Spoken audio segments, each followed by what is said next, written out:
คำว่าสมปรารถนาเป็นสิ่งที่มนุษย์ต้องการและปรารถนาคำว่าโชคดีเป็นสิ่งที่มนุษย์ทุกคนต้องการเกิดขึ้นกับชีวิตของตนทุกวันคำว่าดวงดีมนุษย์ก็มีความปรารถนาอยากให้เกิดขึ้นกับชีวิตของตนทุกวันท่านทั้งหลายบุคคลใดที่มีสติบุคคลนั้นก็สมปรารถนาคิดสิ่งใดก็สมปรารถนาทำสิ่งใดก็สมปรารถนาเพราะเรามีสติสตินี่แหละจะนำพาเราไปให้สมปรารถนาสมปรารถนาจะเกิดขึ้นได้ต้องเกิดจากสติเท่านั้นพวกเราทั้งหลายดวงดีก็เป็นสิ่งที่มนุษย์ต้องการดวงดีก็เมื่อเรามีสติเมื่อเรามีสติเราก็เป็นผู้ที่ดวงดีพวกเราทั้งหลายเรามีสติเราก็เป็นผู้โชคดีพวกเราทั้งหลายสติเท่านั้นจึงทำให้เกิดคำว่าสมปรารถนาสติเท่านั้นจะทำให้เราเป็นผู้โชคดีสติเท่านั้นจะทำให้เราเป็นผู้ดวงดีถ้าเรามีสติแล้วจะโชคดีดวงดีสมปรารถนาทุกขณะลมหายใจพวกเราทั้งหลายสิ่งเหล่านี้มันต้องเกิดจากธรรมเมื่อเรามีสติทุกวันเราก็สมปรารถนาทุกวันเรามีสติทุกวันเราก็โชคดีทุกวันเรามีสติทุกวันเราก็ดวงดีทุกวันเมื่อเรามีสติทำอะไรก็ง่ายทำอะไรก็สะดวกทำอะไรก็สมปรารถนาดังใจปรารถนาทุกประการก็สติคือทำให้เรารู้สึกตัวนั่นแหละเมื่อเรารู้สึกตัวเราก็สมปรารถนาเราไม่รู้สึกตัวเราก็ไม่สมปรารถนาเพราะฉะนั้นศีลสตินั่นจะเป็นผู้ที่นำพาชีวิตของเราให้บรรลุเป้าหมายดังใจปรารถนานั้นได้สติก็เปรียบเสมือนคนถือท้ายเรือนั่นแหละสติเปรียบเสมือนคนถือท้ายเรือจะพาคนที่นั่งเรือไปสู่จุดหมายได้บรรลุเป้าหมายได้ก็เพราะสตินี่แหละพวกเราทั้งหลายเหมือนคนถือท้ายเรือนั่นแหละจะนำพาคนที่อยู่บนเรือไปสู่อีกฝั่งหนึ่ง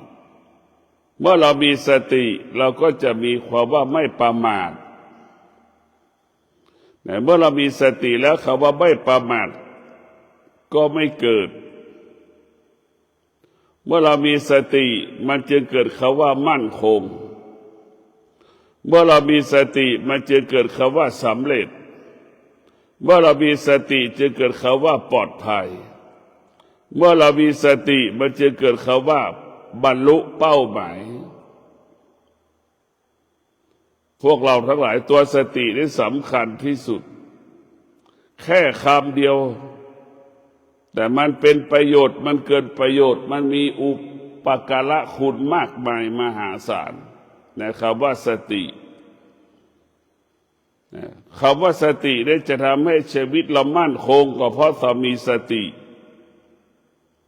ชีวิตเราจะยั่งยืนก็เพราะสติชีวิตเราจะงอกงามก็เพราะเรามีสตินี่แหละพวกเราทั้งหลาย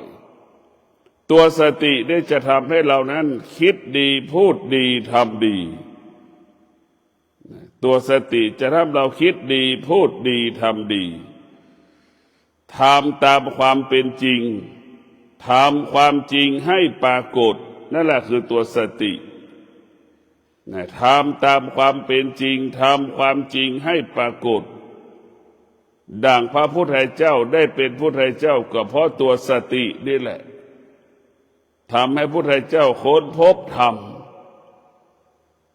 พระพุทธเจ้าพระอรหันต์ได้บรรลุธรรมก็เพราะสตินี่แหละ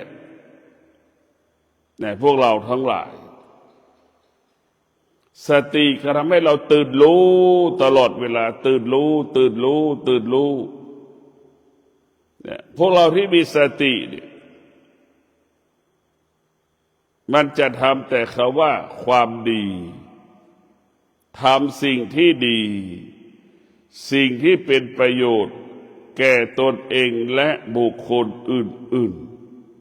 ๆสติจะให้ความเป็นธรรมแก่บุคคลที่คิดพูดและกระทำสตินั้นจะไม่สตินั้นปราศจากคำว่าลำเอียงสตินั้นจะไม่มีคำว่าความโลภความโกรธความหลงเมื่อเรามีสติแล้วความโลภความโกรธความหลงไม่สามารถเข้ามาสู่จิตใจเราได้เรียกว่าสติเป็นเครื่องป้องกันสติเป็นเครื่องป้องกันความโลภความโกรธความหลงความอยากได้อยากมีอยากเป็นสติจะเป็นผู้ปลดเปลื้องความโลภความโกรธความหลงความอยากได้อยากมีอยากเป็นให้หมดสิ้นไปจากจิตใจอยากเห็นสติก็คือพนักงานกวาดขยะนั่นแหละคือตัวสติ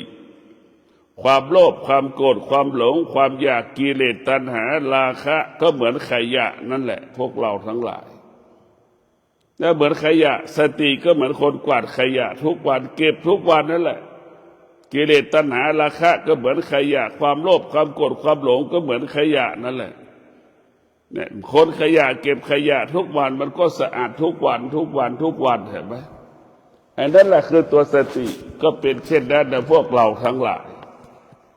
ตัวสตินี่สำคัญที่สุดเมื่อเรามีสติแล้วเราจะทำอะไรก่อนแล้วแต่สติทำให้เรามีกำลังสติจะทำให้เรานั้นมีพลังสติจะทำให้เรานั้นมีพลังไม่มีคำว่าเหนื่อยไม่มีคำว่าลำบากสตินั้นจะทำให้เรามีความสุขตลอดเวลาสติจะทำให้เรามีความสุขกับความคิดคำพูดและการกระทำสติจะให้เรามีพลังในความคิดในความพูดในการกระทำเหมือนบรรพชนเราสร้างถนนขึ้นโดยสุเทพนั่นแหละสติจะทำให้บุคคลเหล่านั้นมีความสุขไม่มีคำว่าเหน็ดเหนื่อยหรือเหน็ดเหนื่อยไม่มีค่าเมื่อยล้าไม่มีค่าตัวสติจะอยู่เหนือคำว่าเหน็ดเหนื่อยจะอยู่เหนือคำว่าเมื่อยล้าพวกเราทั้งหลายสตินี่เนี่ยคือจะทำให้เราเป็นผู้ที่อยู่เหนือสิ่งที่เรารู้ทั้งหมดสติก็เปรียบเสมือนคนที่เป็นเสมือนคนจ็อกกี้ขี่หลังม้าสิ่งที่เรารู้ก็เปรียบเสมือนม้ารู้อยู่เหนือรู้นั่นแหละเราจะเป็นรู้อีกตัวรู้อีกตัวจะเป็นม้าเหนือรู้ก็เป็นจ็อกกี้ขี่หลังม้าพวกเราทั้งหลายตัวสตินั้นมันเป็นประโยชน์เกิดประโยชน์ต่อชีวิตมนุษย์และชาวโลกตลอดเวลาพวกเราสติจึงเป็นผู้มีอุปการะคุณเรียกว่ามีสติก็มีกินมีใช้เหลือกินเหลือใช้มีสติก็มีความสุขมีสติชีวิตก็อบอุ่นมันเป็นเรื่องง่ายๆพวกเราทั้งหลายเราไม่ต้องไปแสวงหาสุขตรงไหนถ้ามีสติเมื่อไหร่มันก็มีความสุขเมื่อนั้นมันขาดสติเมื่อไหร่ก็ขาดความสุขทันทีสติอยู่ที่ไหนสติอยู่ที่กายกับจิต พวกเราต้องพิจารณาดูทุกสิ่งทุกอย่างมันเกิดขึ้นที่กายกับจิตนะกายกับจิตก็เรียกว่าอาการสองอย่างรวมกันแล้วจึงเกิดสิ่งนี้ขึ้นเห็นไหมกายกับจิตจะเกิดความทุกข์ก็ได้กายกับจิตจะเกิดความสุขก็ได้กายกับจิตไม่สุขไม่ทุกข์ก็ได้นะอยู่ที่เราพิจารณาถ้ากายกับจิตได้รับการฝึกฝนกายกับจิตได้รับการอบรมกายกับจิตก็เป็นจิตของผู้รู้เป็นจิตของผู้รู้จิตก็เป็นก็ดูแลกายจิตก็จะดูแลกายให้กายได้เป็นคนดีใช่ไหมถ้าจิตกับกายไม่ได้รับการฝึกฝนทั้งจิตทั้งกายกลายเป็นคนชั่วหมดแต่พวกเราทั้งหลายทั้งกายทั้งจิตมาอยู่ที่ดีดีก็อยู่ที่กายที่จิตชั่วทั้งหลายก็อยู่ที่กายที่จิตมาอยู่ที่หมดอยู่ตรงนี้สุขทุกข์ก็อยู่ที่กายที่จิตไม่สุขไม่ทุกข์ก็อยู่ที่กายที่จิตมันก็อยู่ตรงนี้หมดเพียงแต่ว่ากายกับจิตเป็นผู้รู้กายกับจิตเป็นผู้ไม่รู้เนี่ยอยู่ตรงนี้เมื่อเรามีสติพวกเราทั้งหลายเมื่อเรามีสตินี่คำว่าความมั่นคงมันเกิดเมื่อเรามีสติความปลอดภัยก็เกิดทุกวันนี้เราขาดสติจึงขาดความมั่นคงเราขาดสติเราจึงขาดความยั่งยืนตัวสติได้จะทำให้ชีวิตปลอดภัยเรามีสติชีวิตเราก็ปลอดภัยทุกวันมีสติทุกวันก็ปลอดภัยทุกวันเรามีสติทุกวันเราก็ไปถึงจุดหมายทุกวันจุดหมายของเราก็คือบริษัทและโรงงานที่เราไปทำงานนั่นแหละเรามีสติทุกวันเราก็ไปถึงจุดหมายทุกวันพวกเราอยู่ที่ตัวเราทั้งหมดทั้งสิ้นเรียกว่าตัวสติเป็นผู้กำหนดชะตาของเราชีวิตของเราในตัวสติเนี่ยเมื่อบุคคลที่มีสติเนี่ยบุคคลผู้นั้นก็จะมีชีวิตที่อุดมสมบูรณ์ด้วยทรัพย์สมบัติปัจจัยสี่กลายเป็นผู้ที่โชคดีได้สามีขยันเนี่ยอดทนอย่างเงี้ยผู้เป็นภรรยาใช้เงินอย่างมีความสุขอยู่อย่างมีความสุขเครื่องอำนวยความสะดวกในการดำเนินชีวิตครบพร้อมทุกอย่างมีกินมีใช้ทุกอย่างนั่นแหละพวกเราทั้งหลายชีวิตของเราธรรมะเนี่ยเป็นผู้กำกับกำหนดควบคุม 90% คนไม่ได้ใช้ธรรมะคนใช้การศึกษาความรู้อย่างเงี้ยเราไปใช้ความรู้ครูอาจารย์ไม่เคยสอนว่าสติให้เรามีสติให้เรามีสติให้เราใช้สติเนี่ยไม่มีพ่อแม่ครูบาอาจารย์สอนหนังสือตั้งแต่ประถมมัธยมมหาลัยมันไม่ได้พูดสักคำตั้งแต่อนุบาลจนถึงศาสตราจารย์เขาไม่เคยเห็นความสำคัญของคำว่าสติไม่เห็นความสำคัญของคำว่าสตินะเมื่อเราไม่มีสติเราก็เป็นผู้ไม่รู้เมื่อเราเป็นผู้ไม่รู้เราก็ไม่รู้เรื่องความจริง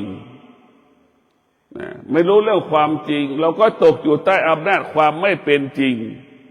สุขทุกวันทุกวันนั่นแหละ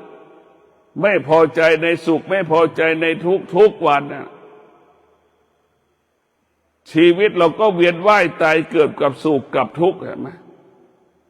เพราะฉะนั้นการศึกษาเขาไม่ได้สอนเขาว่าสติมันสอนให้เรารู้นักเรียนการศึกษานักเรียนก็เหมือนลิงนั่นแหละคุณครูก็เหมือนคนที่ฝึกลิงเนี่ยมันเป็นเช่นนั้นแหละให้มันรู้เฉยๆมันรู้แต่มันเข้าไม่ถึงตัวรู้พวกเรามันจึงตอบการศึกษาจึงตอบโจทย์เราไม่ได้เพราะการศึกษามันสร้างความรู้สึกให้กับชีวิตของเราส่วนธรรมะนั้นมันทำลายความรู้สึกของเราธรรมะนั้นทำลายความรู้สึกถ้าความรู้สึกมีตัวตนความรู้สึกก็คงไม่แตกต่างจากเชื้อโรคโควิด -19 ความรู้สึกสารพัดความรู้สึกไม่แตกต่างจากไข้หวัดใหญ่สายพันธุ์เอสายพันธุ์บีที่เราติดเชื้อจะทำให้เราอ่อนแออย่างนั้นแหละพวกเราทั้งหลายมันจะแพร่กระจายรุ่นสู่รุ่นคนสู่รุ่นแล้วรุ่นเล่าเห็นไหมไอ้ที่น่าสังเวชเวทนาที่สุดคือการเกิดมาเป็นคนเลี้ยงตัวเองไม่ได้เนี่ยคือสิ่งที่น่าสังเวชเวทนาที่สุดเลี้ยงครอบครัวไม่ได้น่าสังเวชเวทนาที่สุดในพวกเราทั้งหลายเมื่อเรามีสติน้อยเนี่ยเราก็จะลำบากมากเมื่อเรามีสติมากเราก็ลำบากน้อยเมื่อเรามีสติมากเราก็มีทรัพย์สมบัติมากเพราะตัวสติมันจะบังคับให้เราอดทนตัวสติมันจะบังคับให้เรามีวิริยะภาคเพียรในการดำเนินชีวิตในการประกอบอาชีพในการปฏิบัติหน้าที่เมื่อเรามีสติแล้วมันจะบังคับให้เราให้กายวาจาใจเราสะอาดบริสุทธิ์หมดจดผ่องใส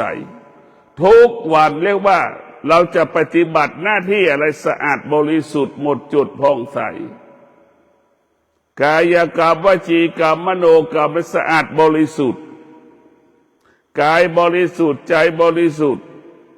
การกระทำเราบริสุทธิ์ในพวกเราทั้งหลายคำว่าบริสุทธิ์มันเกิดขึ้นกับตนเอง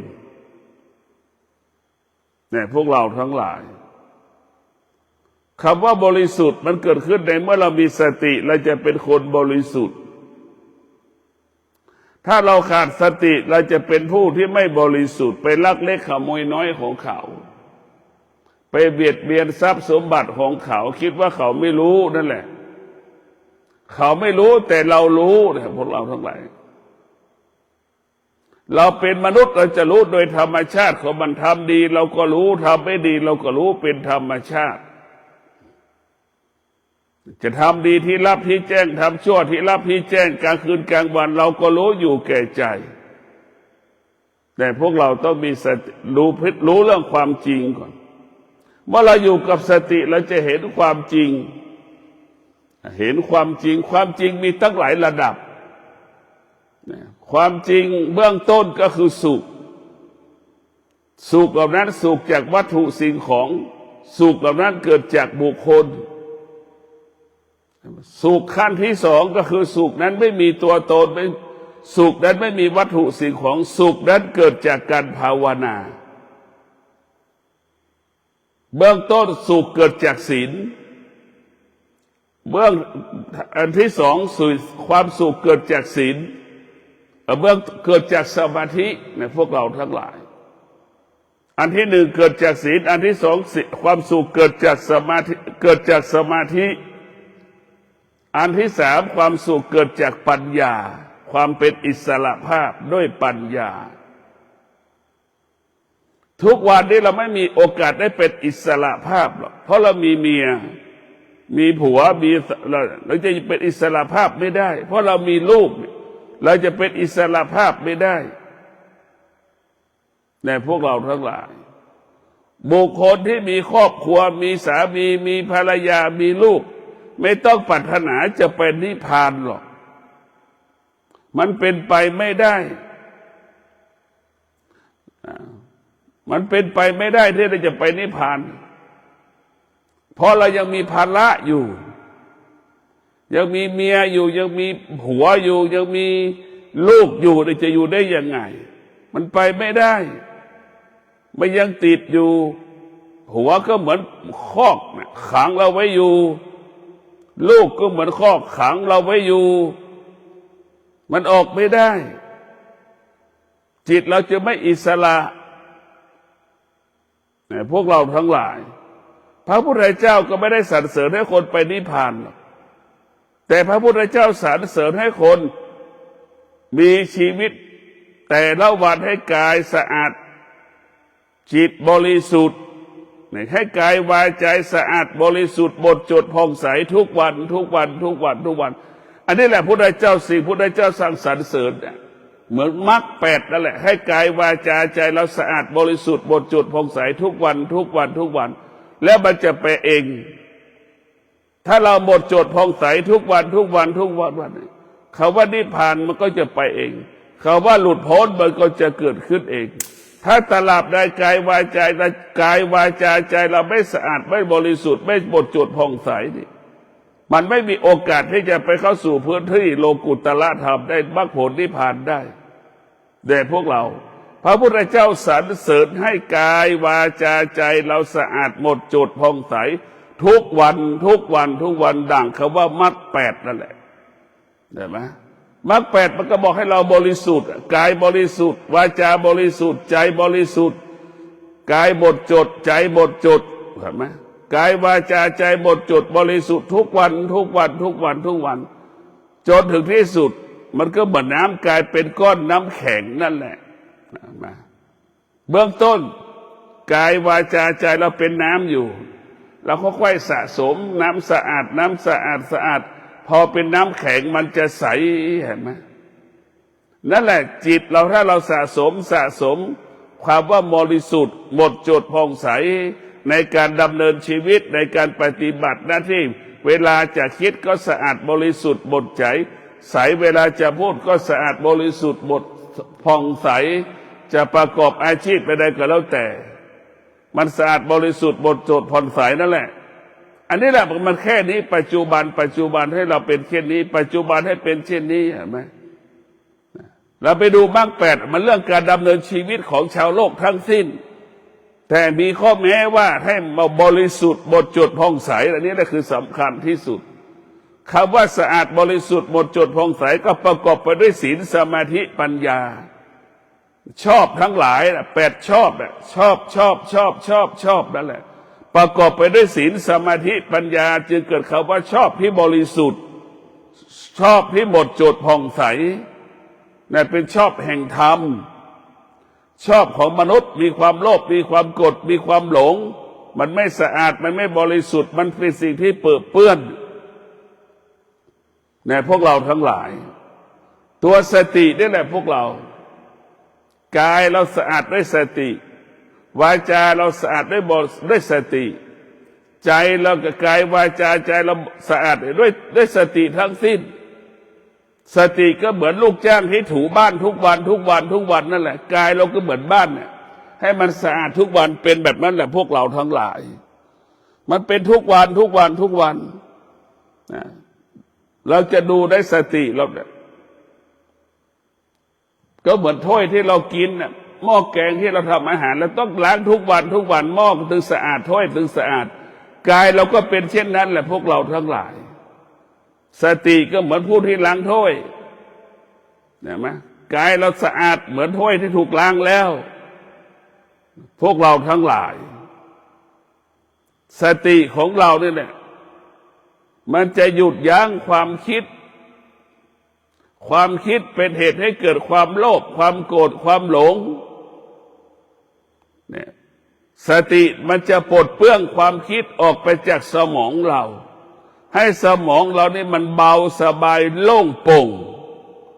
เหมือนท้องฟ้าปราศจากก้อนเมฆให้เป็นเช่นนั้น สภาพสมองมนุษย์สภาพความคิดของมนุษย์เป็นดังท้องฟ้าเต็มไปด้วยเมฆเห็นไหมก้อนเมฆทั้งหลายเต็มไปด้วยก้อนเมฆสมองเราประกอบไปด้วยความโลภความโกรธความหลงความอยากความคิดเราประกอบไปด้วยความโลภความโกรธความหลงความอยากเหมือนก้อนเมฆเต็มไปท้องอากาศท้องฟ้านั่นแหละพวกเราทั้งหลายเราจะต้องทำจิตของเราให้ว่างเหมือนก้อนเมฆเหมือนท้องฟ้าปราศจากก้อนเมฆให้จิตเราว่างสมองเราว่างใจเราว่างเหมือนท้องฟ้าปราศจากก้อนเมฆให้เป็นเช่นนั้นแด่พวกเราทั้งหลายเราจะต้องทำให้จิตเราเกิดปัญญาจิตเราเกิดปัญญาเหมือนแสงพระอาทิตย์ส่องลงมาพื้นโลกเรานี่แหละมันจะสว่างไสวแบบนี้แหละพวกเราทั้งหลายเราจะเห็นหมดเหมือนเรานั่งเครื่องบินสูง11 กิโลยังเห็นอยู่นะเห็นผืนนาก็เห็นนะพวกเราทั้งหลายตัวสตินี่ก็ตัวให้เรารู้สิ่งที่เป็นความจริงตัวสติให้เรารู้สิ่งที่เป็นความจริงแล้วมันก็บอกให้เรารู้อยู่เหนือความจริงเห็นไหมมันไม่สองคำนะรู้ความจริงก็คือรู้เรื่องธรรมชาติเช่นความโลภความโกรธความหลงความอยากนี่เป็นความจริงแล้วก็ให้เราอยู่เหนือความจริงเห็นไหมเรียกว่าเรามีสติเราจะควบคุมความโลภความโกรธความหลงความอยากที่มันปรากฏทางตาหูจมูกลิ้นกายใจเราได้นะพวกเราตาหูจมูกลิ้นกายใจของเรานี่แหละมันเป็นประตูเมื่อตามีสติตาก็จะเปิดต้อนรับสิ่งที่เป็นธรรมถ้าตามีสติตาก็จะปิดประตูเมื่อรู้ว่าอธรรมมันเดินมาถึงแล้วสติก็จะปิดประตูไม่ต้อนรับสิ่งที่เป็นอธรรมสิ่งที่เป็นอกุศลมันก็จะปิดนี่แหละคือสติมันจะปิดและเปิดสิ่งใดที่เป็นธรรมสติมันก็รู้มันก็เปิดประตูต้อนรับเชิญเข้ามาข้างในสติมันรู้สิ่งที่กำลังมาอยู่มันเป็นอธรรมเป็นอกุศลมันก็ปิดประตูเสียสิ่งที่เป็นอธรรมสิ่งที่เป็นอกุศลก็เข้ามาไม่ได้นั่นแหละคือสติเป็นผู้เปิดนะสติก็เป็นผู้ปิดนะสติเป็นผู้รู้ควรรู้ควรต้อนรับสิ่งใดควรปฏิเสธสิ่งใดนี่แหละคือตัวสติพวกเราทั้งหลายมันจะรู้ทันทีสิ่งที่ควรต้อนรับมันก็เปิดสิ่งที่ไม่ควรต้อนรับมันก็ปิดนี่แหละเป็นสิ่งที่ประเสริฐที่สุดพวกเราทั้งหลายใครไม่มีสติไม่มีทุกคนล้วนมีสติเพียงแต่มีมากมีน้อยมีมากมีน้อยเท่านั้นแหละคนไหนที่มีสติมากก็จะแตกต่างจากคนที่มีสติน้อยมีสติมากก็มีกำลังมากมีสติมากก็มีกำลังมากมีพลังมากทำอะไรก็ชนะทำอะไรก็สำเร็จทำอะไรก็ง่ายทำอะไรก็สะดวกคำว่าสติมันประกอบไปด้วยปัญญาคำว่าสติประกอบไปด้วยความอดทนสติประกอบไปด้วยวิริยะภาคเพียรในตัวสติพวกเราทั้งหลายมันมีหมดสติปัญญาเห็นไหมมันก็เหมือนท้องแม่นั่นแหละเราคิดถึงท้องนี่แล้วว่าเราเกิดมาจากไหนเราเกิดมาจากท้องแม่เราอยู่ในท้องแม่นรกก็อยู่ในท้องแม่นั่นแหละนิพพานก็อยู่ในท้องแม่นั่นแหละความสุขความทุกข์ก็อยู่ในท้องแม่ความโลภความโกรธความหลงก็อยู่ในท้องแม่ไม่อยากได้ไม่อยากมีก็อยู่ที่ท้องแม่หมดความชั่วความดีก็อยู่ในท้องแม่คนชั่วคนดีก็อยู่ในท้องที่แม่หมดเรียกว่าทุกอย่างมันเกิดจากที่เดียวกันหมดเราจะเห็นว่าคนทุกคนเกิดจากท้องแม่หมดความชั่วความดีคนดีคนชั่วอยู่ในท้องแม่ที่เดียวกันหมด เห็นไหมเกิดมาแล้วนี่แหละมันแตกต่างตอนที่เราเกิดมานี่คือทำให้เราแตกต่างเกิดมาแล้วได้ศึกษาเรียนรู้นี่ทำให้เราแตกต่างทันทีเลยแต่พวกเราทั้งหลายแตกต่างอะไรเกิดมาแล้วศึกษาเรียนรู้อะไรรู้ธรรมชาติแล้วก็ให้เราอยู่เหนือธรรมชาตินี่แหละรู้ความจริงอยู่เหนือความจริงเกิดมาแล้วไม่ได้ศึกษาไม่เรียนรู้เกิดมาเฉยๆเหมือนงัวเหมือนควายมันก็รู้ไม่กี่อย่างนะรู้ไม่กี่อย่างรู้ง่ายๆรู้ธรรมชาติของมันนั่นแหละเหมือนควายคลอดลูกเกิดลูกเห็นไหม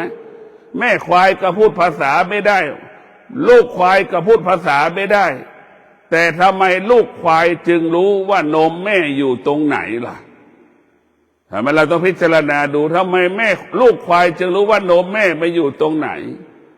เกิดไม่กี่นาทีลูกควายก็เดินได้ล่ะ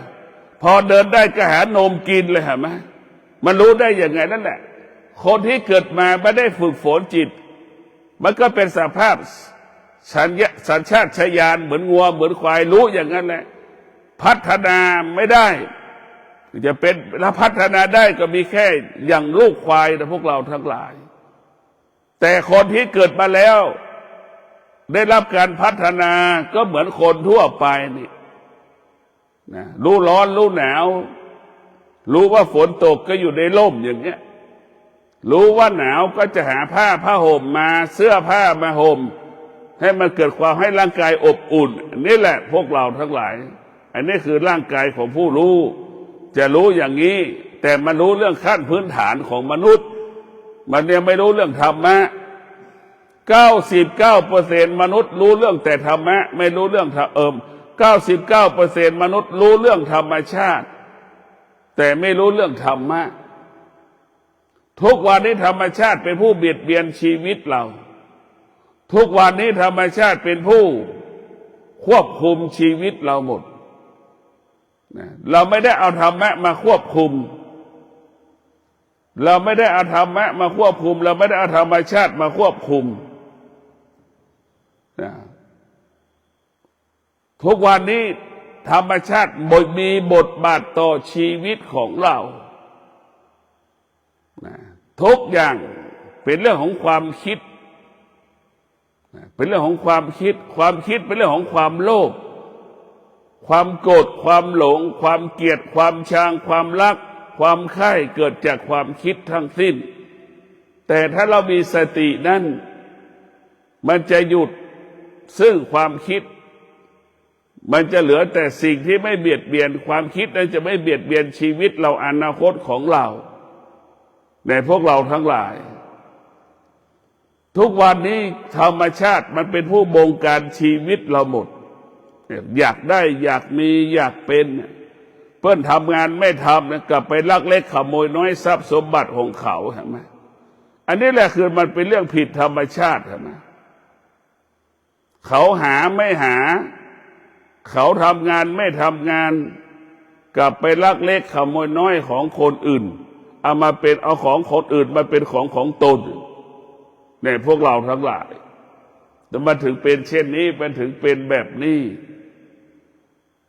เราต้องมีสติตัวสตินี่แหละจะหยุดยั้งยับยั้งความรู้สึกที่เรารู้สึก